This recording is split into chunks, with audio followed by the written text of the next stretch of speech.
So a big thank you to everyone joining us at home for the 2021 AGM. To kick off proceedings, we're going to hand over to Chairman Nigel Travis. Well, good evening, everyone.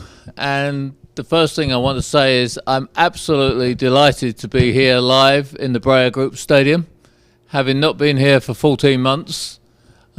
It's hard to believe I am actually here with a stand under renovation. I'm looking out there at all the work that's going on the roof of the East Stand, and I'm here with my colleagues, so it's a great feeling to be back, and actually saw a live game last night, which was tremendous. So welcome to our 2019 to 20 annual general meeting. So we obviously try and make this a more entertaining meeting than many annual meetings. I have the misfortune to attend some boring ones. We're going to try and make it interesting, and Danny's got a presentation coming up very shortly. But as with any meeting, I think it's important that I introduce the board of Leyton Orient Football Club. So if you don't know me, I'm Nigel Travis, I'm the chairman, and I'm going to pass over for a quick introduction from our vice chairman, Kent Teague.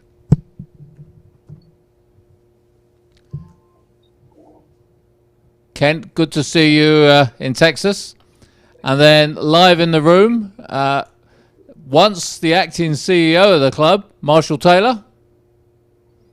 Good evening, everybody. Pleasure to be here.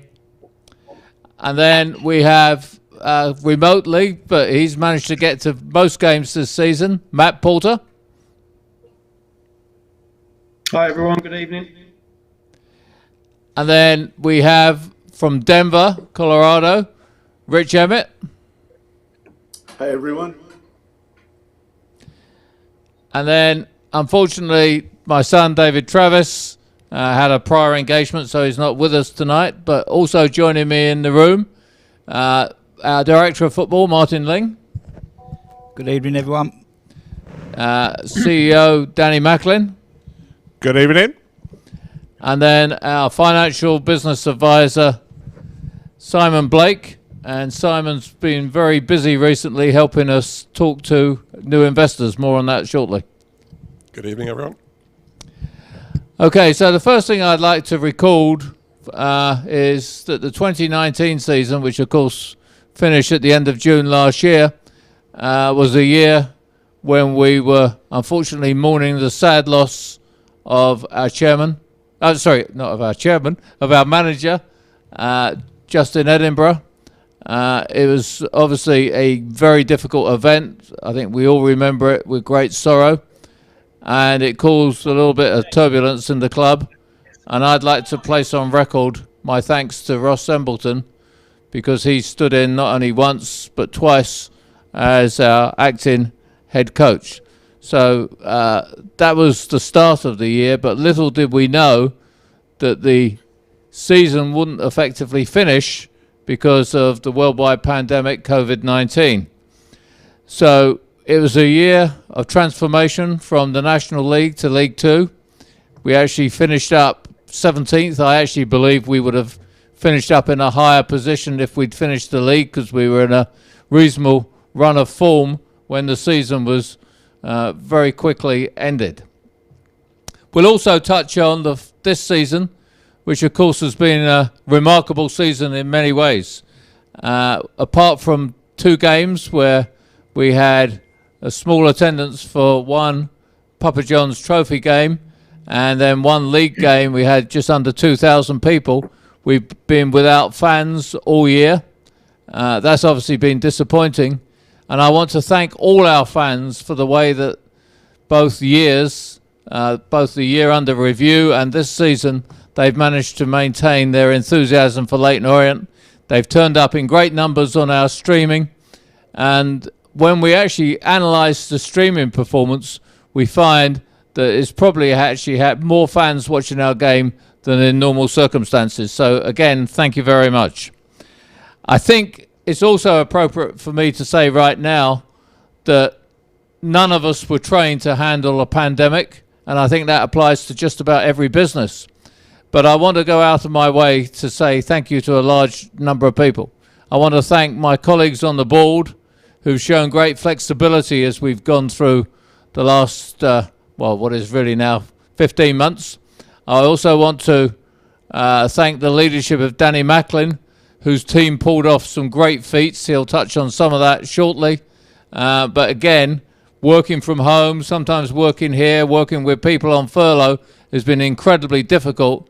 But Danny, thank you to you and your staff. And then what we sometimes forget is that footballers have personal lives as well. And under Martin's leadership, and then followed by Ross's leadership, and more recently Joby's leadership, we've had to make sure that our players turn up for games. They follow all the protocols associated with the pandemic, and at the same time put in a good performance. And I think when we go right through from the first team down through the various levels, all of which have been affected in different ways, I think our players, our coaches have managed to attend and perform extremely well under very trying circumstances. You know, we've had away games where we've had to have two coaches. Players have had to be masked for hours on end. They've had to stay in hotels where they could only get food served in their room. It's been extremely difficult. And like all the other football clubs out there, I think our players have really stuck to the task extremely well. So Martin, please pass my thanks on to everyone in your organisation. Before I finish my opening remarks and pass over to Danny, I know we've got some questions about the fact I've talked about investors many times. Well, we're very close to the end of the process. I won't be naming anyone tonight, but we will at the right time. We're finishing the process, but let me just tell you what the process involved. We sat down, decided that we needed to look 5 years out, so we did a 5-year profit and loss statement. We then looked at our capital requirements, which tied in with the objectives that we have as a club, and we put in all the different capital requirements. That included actually the money we're currently spending on the renovation of the East Stand roof. We then went out to seek investment. You'll be pleased to know that we were oversubscribed by a relatively large amount. There's a good deal of enthusiasm for Leyton Orient Football Club. We also rejected a couple of approaches for, let's say, more control of the club than we were willing to give up. So we felt very good about the process, and the goal was to make sure that we came up with sufficient infusion of capital that we didn't have to go back to shareholders for a considerable period. We feel good about it. You should feel good about it as the shareholders. And I want to remind you all that we do take very seriously your shareholding in Leyton Orient, even though compared with our investment vehicle, Eagle, it is obviously a relatively small total amount. But we will continue to do what we can to keep you up to date with events. And when we complete the investment process, we will tell you more. So that's my introduction. Can I remind everyone to make sure that they send in questions? We've got a large number of questions already. And Luke, as always, will be monitoring those questions, and we'll go through those later in the meeting. But right now, I want to pass over to Danny Macklin to take you through some slides. Thank you, Nigel. So I'm just going to talk through some slides here. We're going to mainly reflect on 1920's financial figures, but in reality we're also going to look at the current season that we're in, financially and operationally, as well as looking forward into 21-22 and beyond. Next slide, please, Jake. I sound like Chris Whitty there. So clearly the last 12 or so months, Nigel alluded to, the support has been nothing short of absolutely incredible. You're an absolute credit to ourselves, whether you're a shareholder and or a fan. Thank you for everything that you've done. Now, just some interesting stats here and observations of what's happened in that 12-month period. 90% of our season card holders and fans didn't take any form of refund from the sadly curtailed 1920 season. With 1920 season, we had over 4,300 season cards, with average attendance before the curtailment of the season of over 5,500. We had the renewal of the majority of our sponsors, including Brayer Group, who I'd like to specifically point out and continue their support and thank you them for that. Sales of 3,400 season cards in this season, bearing in mind the little football that fans have been able to see here at the Brayer Group Stadium in person has obviously been very minimal. We've had record non-match day sales in the year before we had COVID. We've obviously had to take advantage of the government job retention scheme, and as Nigel alluded to, the support that we've had from all of our board members, in addition to that, Simon, who will speak further in a moment.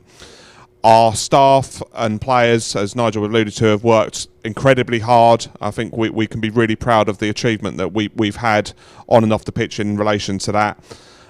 Prior to lockdown, 20% increase in our matchday spend, continued support from Loft and Leyton Orient Supporters Club, and again, as Nigel alluded to, our streaming audiences home and away have been unprecedented, and I want to really thank the team that have helped deliver that.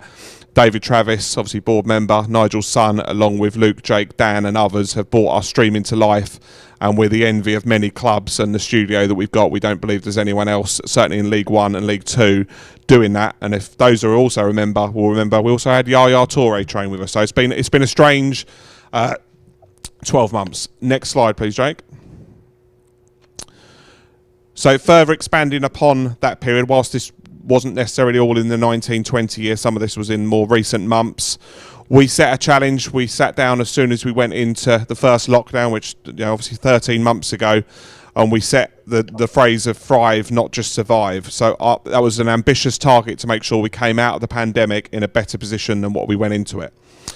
We obviously were lucky to touch on Harry Kane and his unique shirt sponsorship, which was absolutely and continues to be phenomenal support, and allows us to recognise and work closely with 3 fantastic charitable causes, all local and dear to our hearts.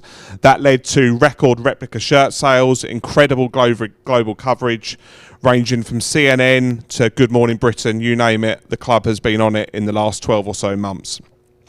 Our innovative FIFA quarantine competition was absolutely groundbreaking, and when Luke, Jake and Dan first approached that to me, I said, just run with it, guys, and didn't think it would be anything like it was. An absolute great idea by those to expand our reach, our global exposure, and raise £80,000 for charitable causes, as well as raising money for fellow EFL clubs. We have also been blessed with new commercial partners, not just those renewing, such as Brayer, but a number of new partners have come on board during this pandemic. There isn't a business out there that's not struggled, and I want to again thank those personally for those continued support that we know we're going to have for many a year in the way that we look after our sponsors. Next slide, please. So in terms of our financial highlights, for the 1920 for the financial period that we're reflected on, our headline budgeted loss, which was set pre-COVID, was 1.8 million, and we reported was 2.3 million versus the previous year, which was higher at 2.7 million loss. The revenue growth went from 3 million to 4.7 million, obviously aided by the promotion, reduction in matchday revenue, obviously as a result of lower crowds and in some cases no crowds, and the other reasons that we've listed there. Then in terms of the 2020-21, next slide please, Jake. So the financial highlights for that, the headline budgeted loss of 2.2 million.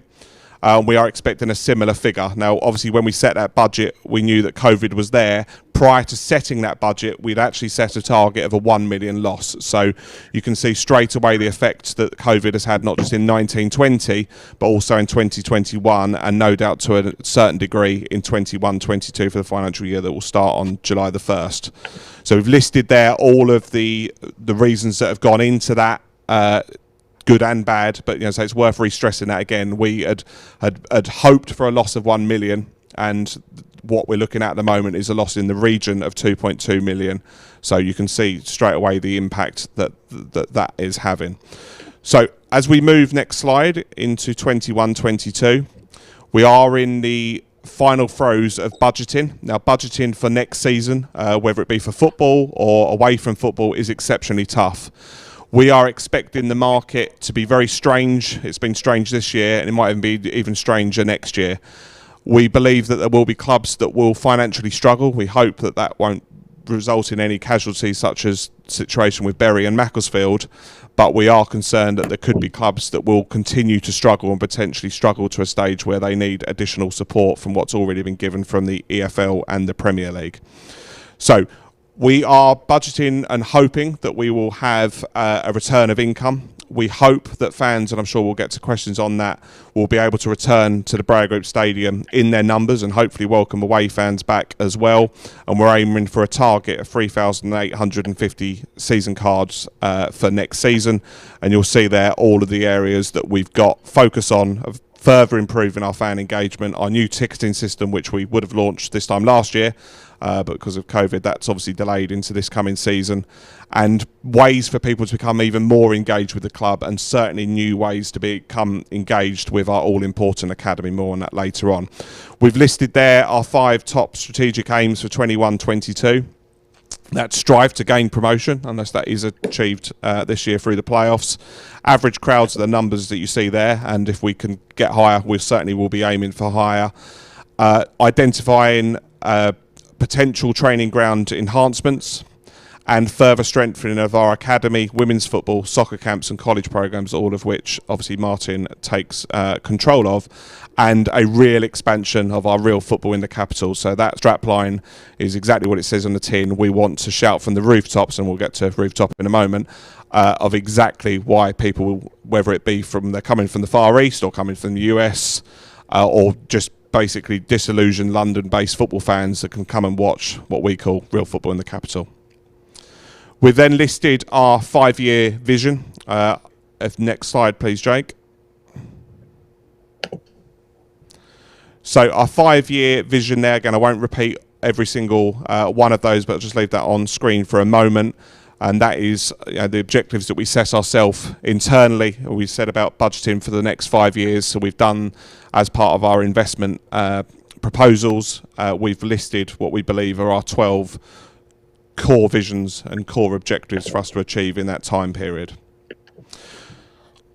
So the last 12 or so months have been exceptionally challenging. Will the next 12 months be any easier? We very much hope so. But we've just got a short video here which I'll ask Jake to click on to, which hopefully will just whet the appetite and just remind, not that anyone needs it, of what makes this football club so great. From the darkest of times came unity. We showed everybody what it means to be an O. A club steeped in history, with heroes in battle and in the fight for equality. Our name is woven into the fabric of football. There have been ups and downs like no other. From fighting for survival to fighting back the tears. There's no other club like ours, and those who get it, get it. Endless passion, never written off. 96 minutes! We are Leyton Orient. And tomorrow, we do it all over again. There's Kitchen, and Orient have taken the lead. A chance! It's a goal for Leyton Orient! Orient, surely, are getting promoted. Of anything to win! Equaliser for Leyton Orient!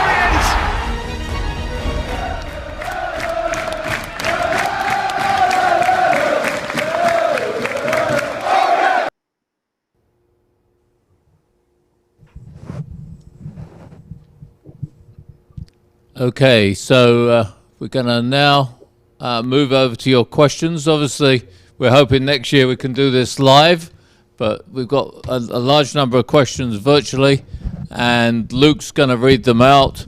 And I'd encourage you once again, and Luke will, I'm sure, tell you how to do it, because I'm not sure myself, but Luke, please tell them how to send in any more questions. Yeah, if you're watching live on YouTube, then you can drop your questions into the comment box. We've got a fair few to get through here, but we'll try and get a couple on there as well to put to the board and Nigel to this evening. So we'll get started with a question from Ian. And obviously, if you guys can just kind of push the microphones around a bit around the room. Ian's asked, did we get a percentage of the transfer fee when Macaulay Bonne went to QPR from Charlton? And is that the case in future transfers if any player goes for a fee? The simple answer is yes. There was when Macaulay went to Charlton, there was a fee and there was a 20% sell-on. So we got 20% of the profit. So yeah, it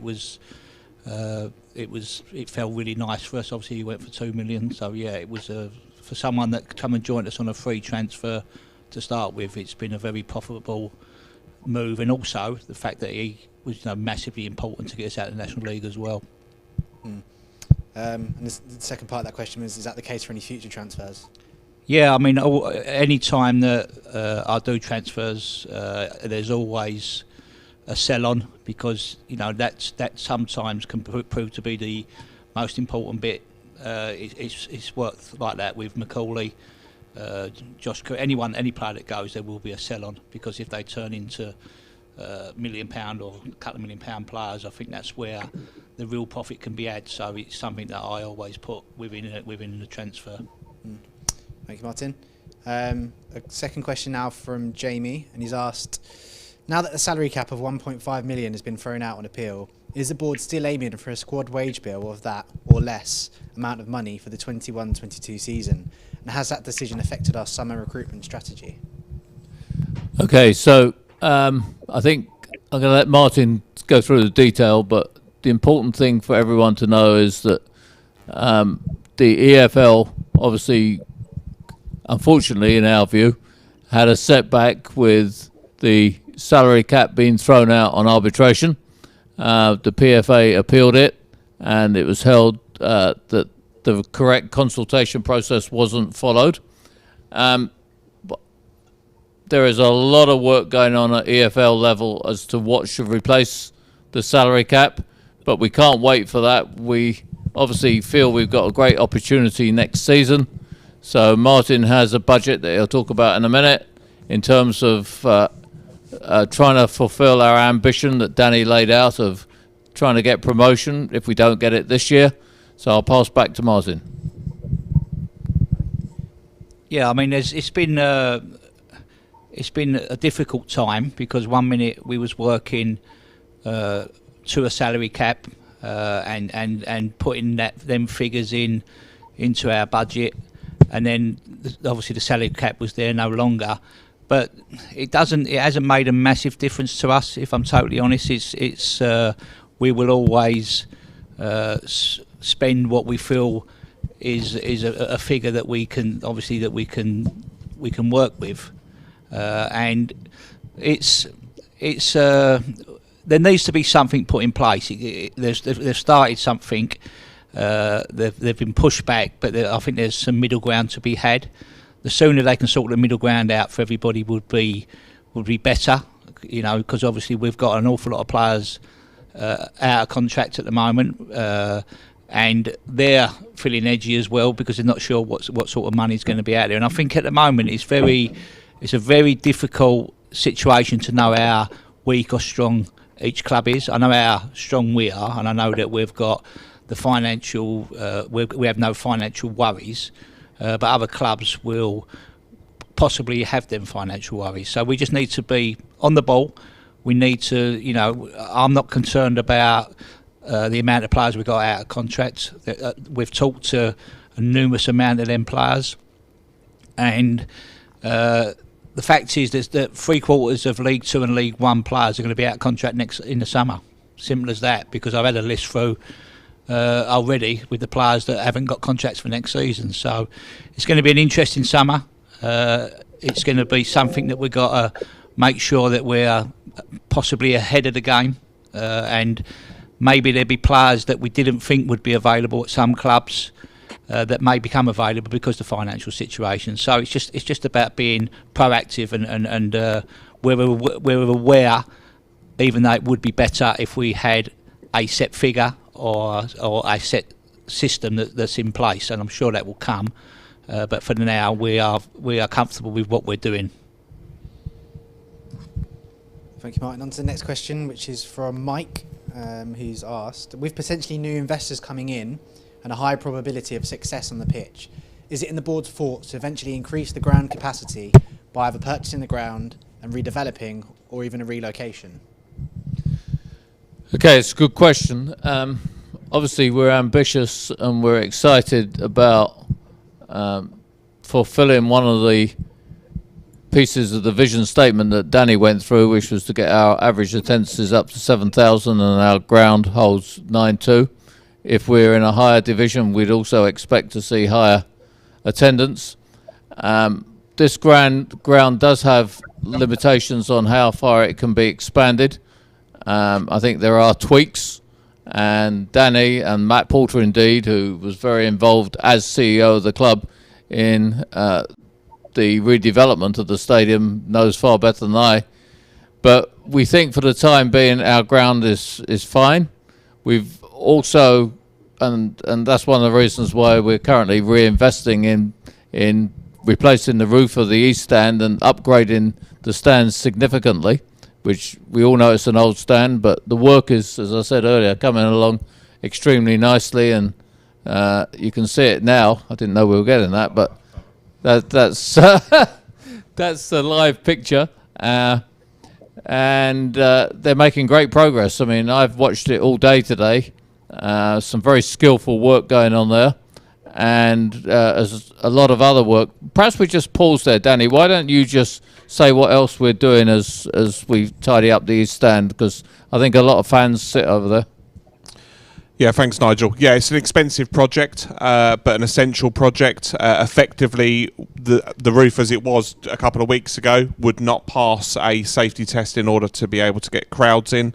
There was a couple of structural areas that were of a concern to us and the council as well. That was identified a few months back, and hence why we've commissioned this work and made sure we'll get it complete in time for pre-season. So in addition to the roof, the removal, and I should add safe removal of the asbestos that does exist within that roof, will obviously be removed. We are going to replace the gable lettering, as you'll see, and watch this space, because you'll be able to potentially purchase some of those letters. Believe it or not, I've had about 50 people already ask me for that one. And underneath the roof, if you like, so as you're sitting in your seats of the GI print stand, you'll look up, it will look very different. The seats will remain the same, obviously albeit an extensive clean, but underneath the concourse we're going to improve the flow of traffic, improve the ambience, improve the lighting, improve the tannoy, and then probably above all else improve the toilets, because quite frankly they are grim. But generally give the place a spruce up. We're going to further improve the food and drink offering over there, obviously with the new bar, which only really was open for a few games last season before it was curtailed. So yeah, watch this space, and we'll continue, Luke and Jake and Dan, to update as that progresses over the coming weeks and months. Probably, if it's okay to stay with Danny on this one, speaking about season cards, there's a question from John, obviously talking about welcoming supporters back. He wanted to know what the plans are to announce, and more crucially, whether fans can be expected to be back in for the start of the season. Yeah, I'll ask the second part first. So you're very much as confident as we can be that crowds will be welcomed back here to the Bradgate Stadium in time for pre-season and in time for the start of the season. There's a huge amount of work going on in the background, not just with the stand, but also ascertaining any capacity limitations. The reality is none of us know what post June the 21st is going to look like in terms of the next stage of the lockdown. The key test events that are taking place, I believe, including this weekend in the Carabao Cup and other competitions, including one I think that Matchroom are hosting, are absolutely pivotal to understanding the roadmap back to full crowds without social distancing. Now, we'll obviously keep abreast of that. We're sitting almost weekly with other EFL League 1 and League 2 clubs to understand those new rules as and when they're known. And then the first part of that question, Luke, you're going to have to remind me of something that I've waffled on a bit there. So what was the first part? The plans for season cards for next season. Yep, so plans in terms of season cards. So we are very much working behind the scenes.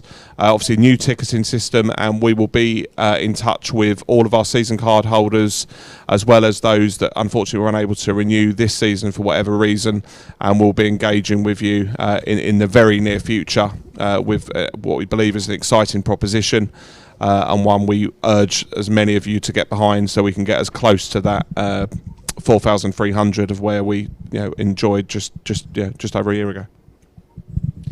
So can I just go back to the previous question, because I don't think we quite finished answering it. I think it's important to say that we've never seen as a board a need to purchase the ground. We have a great relationship with the landlord, and the question is also posed, to make sure I finish it, about relocation. We're very happy in London Borough of Waltham Forest, and indeed had a very positive meeting with the council this morning. So, let's hope we have a dilemma in a few years that we're in the Championship and we have to decide what to do with our capacity of 9,200. Thank you, Nigel. The next question comes from David Wordsworth. Get this sorted. He's asked, can you provide some context for the very large movements in the balance sheet? Last year it showed other reserves at nearly 3 million, which is now 0. Creditors are up from 3.2 million to 7.9 million. It seems a lot is being asked of the major shareholders. What does this mean for development over the next few years? I think that's one for me. Yes, it's good to see people take an interest in the accounts as filed at Companies House. And indeed, we did restate our June 2019 figures. So at the time of finalising June 2019, the board had made the decision to capitalise part of the loans that Eagle had put into Leyton Orient to fund it. And about £6 million worth of loans was to be transferred into ordinary shares in the club. This basically makes the balance sheet look better because you have net assets rather than net liabilities. The business reality isn't affected at all, it's the same entity. So the board made the decision to capitalise nearly 6 million, and that was why in the June 2019 balance sheet we had actually 6 million in other reserves, because that was pending going into share capital. What then happened was about 9 months ago, we were looking into signing that documentation to enact it.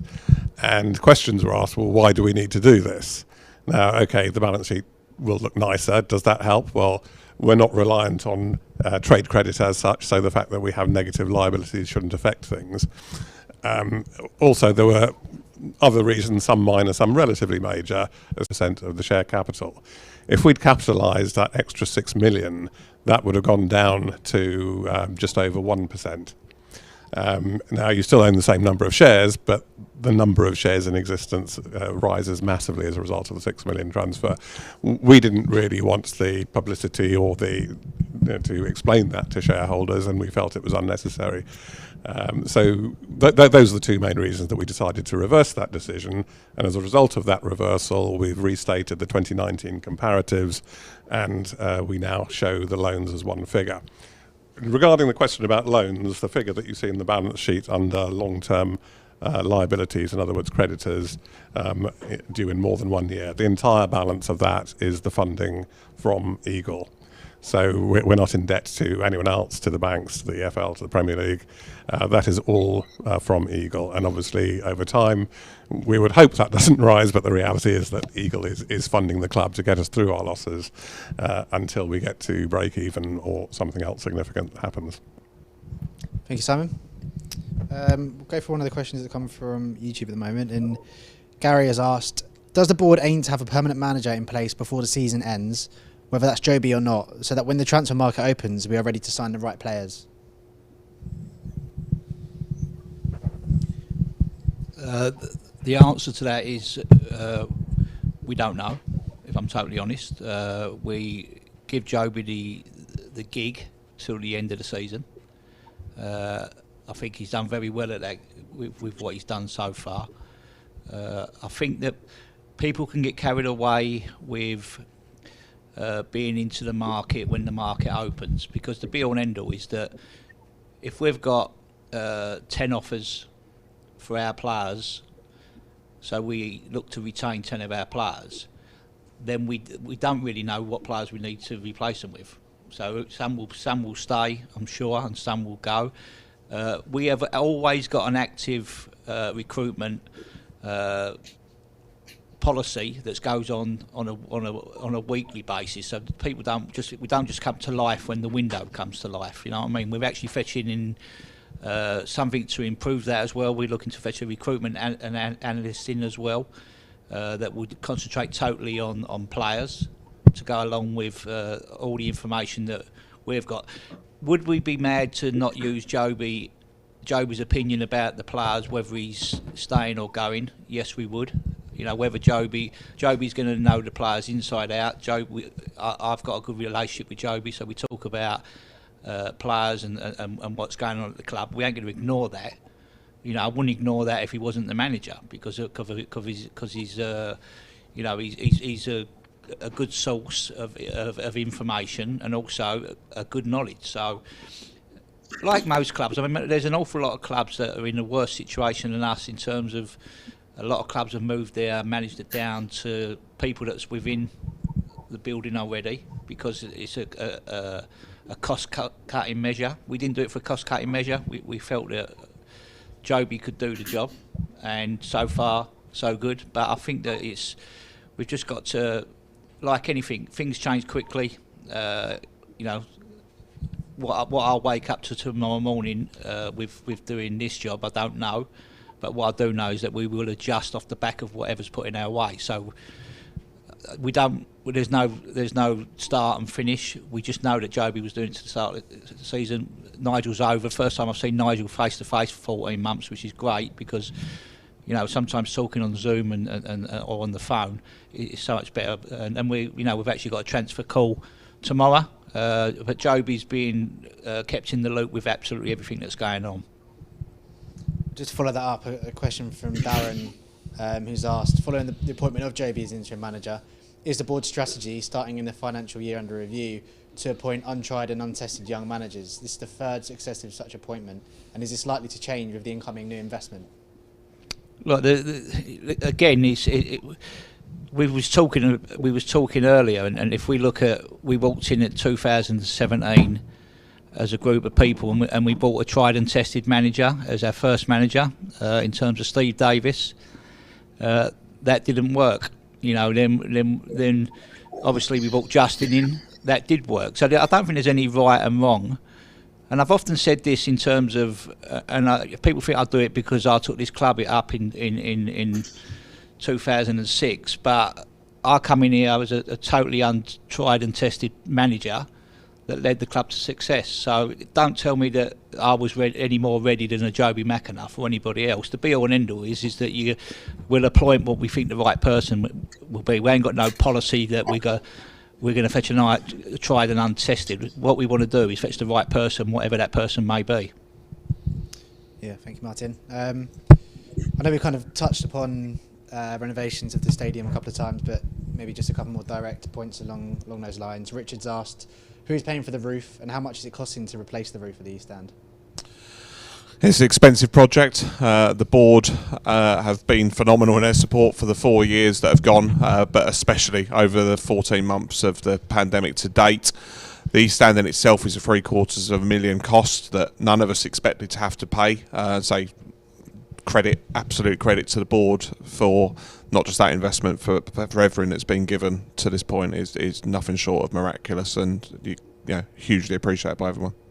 Yeah, and on the back of that, John's asked about the pitch, and is there going to be any work done on the pitch? If so, what type and what quality? And I think that does link to a couple of other questions, but I think that's probably a good starting point. Yeah, so in terms of the pitch, we've obviously spoken for a year or so now regarding looking at a hybrid pitch. So for those that perhaps wonder what that means, effectively it's 95% grass and then 5% of effectively plastic woven and intertwined together.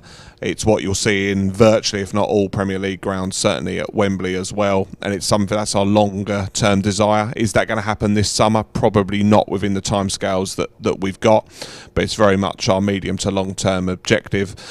This summer we will do the usual work, renovation, and I think we've discussed, Luke, of bringing that to life this summer, so people can really get behind the scenes and the work that Colin does along with support from suppliers in making that pitch as best we can.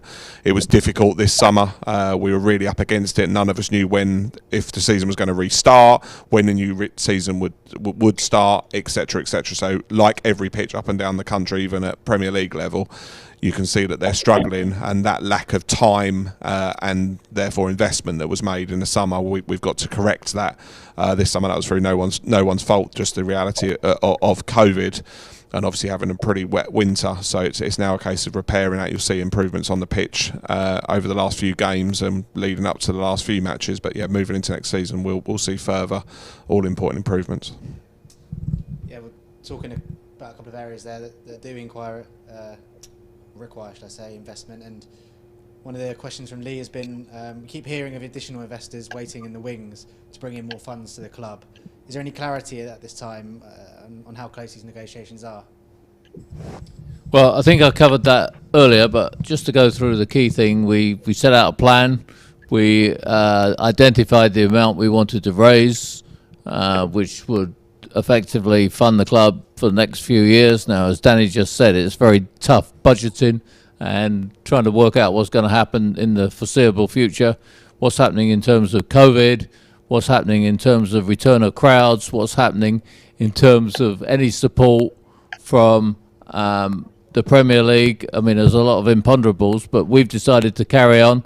We've got a range of initiatives, some of which we can talk about, some of which we can't, that we think will build the revenue of the club over the longer term. So we went out, we effectively have had a successful raise. We're going through all the paperwork right now. We will make an announcement. I expect a couple of people to join the board and some other investors to come on board. It's a sizable amount, but I think we can demonstrate the confidence of the current board by the fact that current investors have joined that round of financing. And I'll put my hand up, I'm one of them. I'm very confident in the future of Leyton Orient Football Club. I think we have the right team of people to run it. We have a fabulous board, even though we're going to be adding a couple of people to that board. So we're excited, and I think I'd encourage fans to be excited about our future. We're, despite the bumps of the sad death of Justin and COVID, we're on track with taking this club towards sustainability. If some of the initiatives that we put in the plans come off, we'll do even better than that. And our goal, and sometimes I read thoughts that we aren't ambitious. We're going to build steadily, but we are ambitious. Let's make that clear. We want Leyton Orient to be even more of a jewel in East London. Well, talk about London there, and I know that one of the questions we had from Neil on YouTube was why investors would be interested in a League Two club which is not actually the owner of its own stadium. And I think mentioned before that London is quite a big part of that, isn't it? Well, it was fascinating. We had one group that actually spent 2 years identifying a club that they thought had the right potential. That happened to be us. We had another group that did the same kind of process, not over such a long period.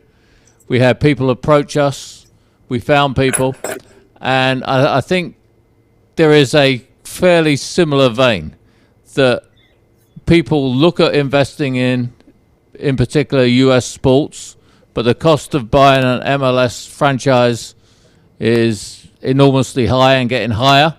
Kent's actually the expert on that. And then they look at the UK, see it as an attractive market, and compare with US sports. Even Premier League teams are seen to be relatively affordable. I know some people will find that amazing, but that is true. And then people realise they haven't got the money for the Premier League. They then look at the Championship, which is, to be honest, a little bit of a lottery. Average loss in the Championship last year was 37 million. And people are going for the windfall of the Premier League. And then they say, not sure I want to do that gamble. So they look at League 1 and 2. Then they decide, well, where do we really want to be? Where do we want to look at a club with potential? And obviously there's been a fair amount of clubs available in the last year or two, but a lot of the aspects of investing means you have to visit the club. And I know people who've come over, landed at Heathrow, and then had journeys of 3 or 4 hours, and that's particularly unattractive. So you tend to come back to London and the home counties continually. And then I think they're also really delighted with the transparent way that we run the club. So I think it's geography, it's the fan potential, it's the fact that Martin, and answering another question that's coming up tonight, Martin has a lot more to do other than just run and support the first team. He's in charge of the academy, and we're looking at building the academy in terms of facilities, as Danny said, and bringing in better players. And part of that is building great relationships with other clubs, which we're working very hard on at the present time. So I think investors are very attracted by that approach, but they also like the fact that we've become a leader in several fields that are important to clubs. I mean, it's amazing, so Danny says, because I haven't been here, but other directors go into the room behind us and look at our studio for streaming and are frankly amazed. So we're doing a lot of things right, but at the end of the day, I think it comes down to geography and the fact that we're open, transparent, and I think a relatively stable club. Yeah, we led me on quite nicely there to a question about streaming, which was Josephine's question about how profitable has this season's away live streaming been, and do you think the EFL will allow the same if normalities resume next season for UK subscribers? Yeah, we set a target based on not having any fans back, and we've doubled that target. It's very profitable. The way that one of the best decisions that was made by the club and by board was to remove ourselves from the EFL website platform. That enabled us to have a website which we believe is better than the average EFL club website from the normal platform, but also allowed us to stream the games via our own platform rather than iFollow, and that is far more financially lucrative for us. So literally virtually every pound that we take, whether it's watching a game here or away, goes into the coffers of Leyton Orient to help reduce that loss. In terms of moving into next season, we've long been advocates, myself, Nigel and Kent and others sit on various EFL panels and various EFL calls with other league clubs. And we very much want to push towards there being a hybrid model, use that phrase again, but effectively enabling people that live within a geographic, say, 30, 50 miles away from the Brow Group Stadium. We feel that they should have the opportunity to watch a game. At the moment, they can obviously watch all games, and during non-COVID times can watch midweek matches, but overseas they can watch any game. We think let's just pick an example, someone living in Norwich or in Edinburgh, we've got a widespread fan base here in the UK, let alone overseas, and we believe they should have that opportunity, if it's on a Saturday or on a Tuesday night, whenever it is, to be able to watch that game, because the reality is we can generate additional revenue. There's someone coughing there, I don't know where that's coming from. Additional revenue, but more importantly, that family can remain engaged and watch every game of Leyton Orient Football Club. Yeah, thanks, Danny. And I think that covers Mark's question as well about clear strategy for people, for example, like Norfolk, so it works very well with your example. Next question is from Brian, who's asked, would you please advise supporters what Martin's role entails and the tasks that he undertakes on behalf of the board, and why the board feel we require a director of football? No, I'll answer that one. So I think I touched on that earlier, that one of the decisions we made right at the start is because most of our investors, and by the way, even more investors will be based in the States, so we're distant, and I think COVID's actually demonstrated that probably that was a wiser decision than we thought about in 2017. So Martin has, in our view, a very big job. Clearly a major part of that is bringing the right players in for the first team environment, but it also means building on the development of younger players through the academy, but not just the academy. As I said earlier, it means the right relationship with other clubs, and we're gradually getting closer to other clubs. It also means developing a whole series of programs in the academy that go right down to the age of 9, because there is a pipeline of players, and there's also a situation at the age typically of 14, 15, when other clubs, notably Premier League clubs, try and poach our players. We've had a number of approaches this year. Some we've been unsuccessful in maintaining the players, and we have received compensation, but many we've kept and very pleased to keep. And I think we're beginning to see, coming through 2 or 3 years out, a good body of talent for the future. On top of that, we also have programs such as the college program, which is a UK-based program that Martin looks after, as the overseas program that we have for camps. So Martin's job is a pretty big remit. The fact that we are increasingly a global football club, streaming has helped, the camps help, and Martin is right at the middle of it. And I think to put all that extra work on, say, a first-team manager, I think would be very difficult. And it's interesting that recently, I wasn't here again, but a visiting team came here. Their manager basically walked out on them, and they had no one. So they are very interested in the strategy and the approach we've had. So I think that validates why Martin's job is so key. Thank you, Nigel. The question from Dennis is that, in hindsight, do you regret saying the club should go for the playoffs when JB took over, as at the time the team were in a particularly bad run of form? I'll start and then Martin pass over. Absolutely not. No, not at all. I mean, the be-all and end-all is that we felt that there was a chance, and going to 5 games to go, there still is a chance. You know, so I think Joby's had a good return. We didn't just say it because it was a comment that just we thought it was possible. He needed to do very well, and he still needs to do very well. So I think that we'd always push for as high as we can. And to say, sitting here going into the last 3 weeks of the season, I still believe if we could win 4, maybe draw 1, it's a big ask. But we've won 4 on the bounce since Joey's been in. Who knows? We're still in there. We will keep fighting until it's mathematically not possible. I think that it was the right thing to do. Joby was very comfortable. We was all very comfortable because I think it pushed him and the players to be the best they can, and that's why we are where we are, because we pushed for that at the start. Yeah, well, thank you both. We are coming towards the end of our questions, so last reminder to, if you are watching on YouTube, to drop a couple in the comment box if you want to try and get something across. One of the questions was from Nick, who asked whether our landlord had given us any rent concessions due to COVID-19.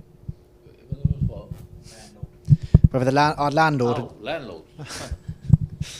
Who's our landlord? No. The answer is yes. I won't give you any details.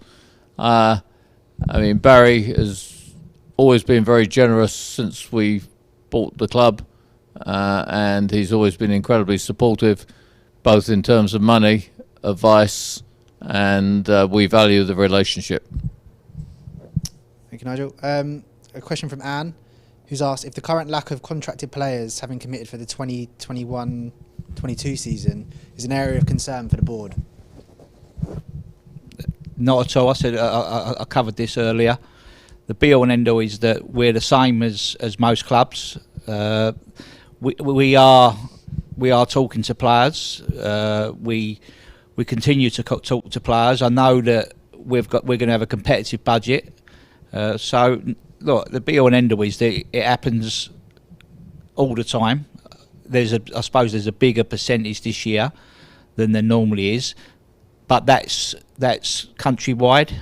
So if there's a lot more players available, if our ones don't stay, then we've instructed on a 6-year plan to get back to League One. So what we look to do is to have continued success or continued improvement, I think is the best way to do it. and that's what we've managed to do over the 4 years. We've had continued improvement. Whoever the players are here next year, I hope it's a big percentage of the lads that are here this year. I would expect them to continue on that path, but I suppose I'm too long in the tooth to worry about players that are not going to sign, because to be honest, you replace them. You know, Macaulay Bond gone, Josh Caroma gone. You know, we replace them. We have to replace them. And if Danny Johnson goes, because he's the top goal scorer for us at the moment, we will replace him. But do I want Danny Johnson to stay? Of course I do. But it's something it happens all the time, so you can't get flustered by the situation. And I know people get close to certain players that they see as their heroes, but I've always said this: if they've got heroes now and they move on, we'll find them other people that they can worship. So that's totally down to me and the new manager and the recruitment team and the new recruitment analysts. We're going into it, you know, more and more depth, and I'm very comfortable in that department. It's one of the departments that has never fazed me, if I'm totally honest. Yeah, thank you, Martin. Daniel was asked, you mentioned the ambition for the men's team is promotion. What is the ambition for the women's team? The women's team is they've had a decent cup run, so we don't never put no barriers on, or we are not in full control of the women's team at this football club, so we don't put no success or failure on them. We just want them to continue. I believe that women's football is something that's going to is growing big, and it's something that I think as a football club that we've got to look at. It's one of my, when they said what do I do for the job, it's one of the bits on there that's got women's football. It's something that I think that we need to look at and make sure we get it right going forward. Thank you, Martin. Next question was, there's a couple of questions with regarding to kit and whether or not we'll have the braces next season, and I guess when we could expect to hear any announcements on next season's kit. Yeah, pleased to report our kit wasn't stuck in that ship in the Suez Canal. But yeah, we will unveil the kit at the appropriate time. It will be more nearer towards the start of the season. 3 new designs. Braces will not be one of them this time around. We feel that's something that should be revisited every so often. Obviously, we've enjoyed seeing that in recent times. But yeah, we hope that the 3 new designs will be liked. As well as what we will be unveiling hopefully soon in terms of sponsorship on the front of the shirt. Cool, and I think probably one of the final questions is, Nigel's mentioned potential investment in hybrid pitches in the past. Is this something that the club is still considering? And probably the broader part of the question is, what other capital investments underpin the 5-year strategic plan? So on the hybrid pitch, as we covered earlier, that's something we've always been interested in, and I think our interest grows. There's several benefits there. I think it's a way of improving the players' playing surface. I think it gives us a pitch that can take more wear in one season, which is clearly attractive from a revenue point of view. We'd like to play more youth games, women games, etc. here. That is one of the investments in our 5-year plans, and we've got others. We've got subgroups of the board looking at various projects, but just note the board's going to have probably 2 new members shortly, so it's important that we give the new board members the opportunity to opine on these capital improvements. I mean, obviously a big capital improvements, the East Stand and the improvements there, but we did build into the plan several other projects. I mean, give you a good example, and it's a bit of a plug at the same time, that when it's the appropriate time, we want people to come back here with their birthday parties, their weddings, unfortunately funerals, business meetings, and we see some areas to improve in the facilities that we're sitting in right now to make them even better, particularly on hot summer nights. So there's quite a long list of things we want to invest in, and it's all to make Leyton Orient even better. In terms of our facilities, I think the big thing we're very focused on is what we can do to improve the facilities for the academy.